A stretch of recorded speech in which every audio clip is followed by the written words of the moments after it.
არ იყო. მეორე განზომილება, რომელიც ხანდახან ცდილობენ ხოლმე შემოიტანონ გარკვეული მორალური განზომილება, რომ რუსეთი არის აგრესორი ქვეყანა და ახლა თქვათ ყველა ცდილობს ის იზოლაციაში მოაქციოს, ხო?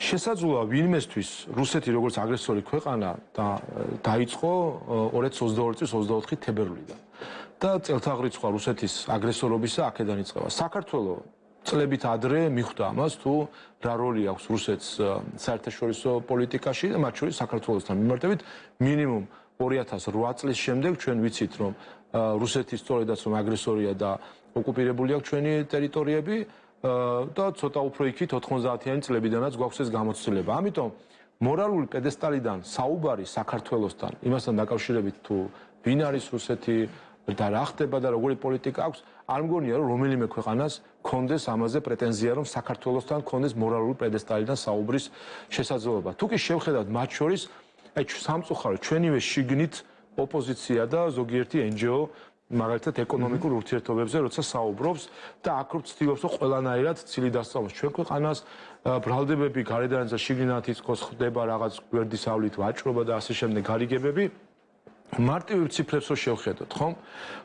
და პრემიერ-მინისტრმა დაასახელა ეს რიცხვები თუ როგორი არის ვაჭრობა ევროკავშირსა და რუსეთს შორის დღესაც, აი დღესაც ყოველ დღე ევროკავშირი 20 მილიონ ევროს უხდის ყოველ დღე რუსეთს მარტო 1 მილით გატარებული გაზში და ეს მილი გადის უკრაინის გავლით. მარტო აი ამ მილში გატარებულ გაზში, რომელიც უკრაინის გავლით გადის, ევროკავშირი ყოველ დღე 20 მილიონ ევროს უხდის რუსეთს და ვინც მოყვარულია ამისი გადაანგარიშების, რამდენ ტანკს ნიშნავს ეს და აფინანსებს თუ არა ამითი ომს, გადაიანგარიშოს და ნახავს რა რიცხვებთან გვაქვს საქმე. მეორე მაგალითს მოგიყვანთ, როცა საუბარია ჩვენი ექსპორტი რა არის, ხო, ჩვენი ექსპორტი ძირითადად ეს არის ალკოჰოლი, ღვინო, მინერალური წყალი და ასე შემდეგ.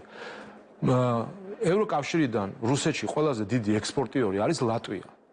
შარშან 3 თვეში, აგვისტო, სექტემბერი, ოქტომბერი, ლატვიამ რუსეთში შეიტანა იმდენივე ღვინო, რამდენიც თლიან წლის განმავლობაში საქართველოს მოახდინა ექსპორტი ღვინის რუსეთში.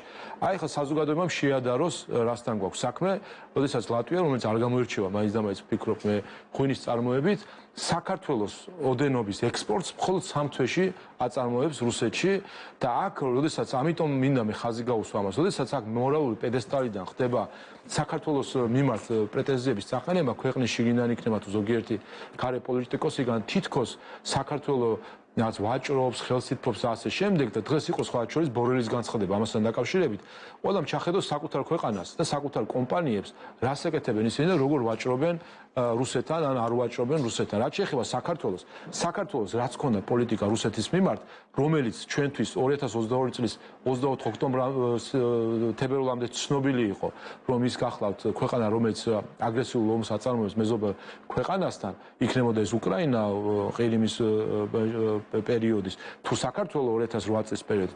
ზუსტად აი ის მდგომარეობა გვაქვს ჩვენ, დღემდე არ გვაქვს ჩვენ დიპლომატიური ურთიერთობა რუსეთთან, ყველას აქვს დიპლომატიური ურთიერთობა რუსეთთან.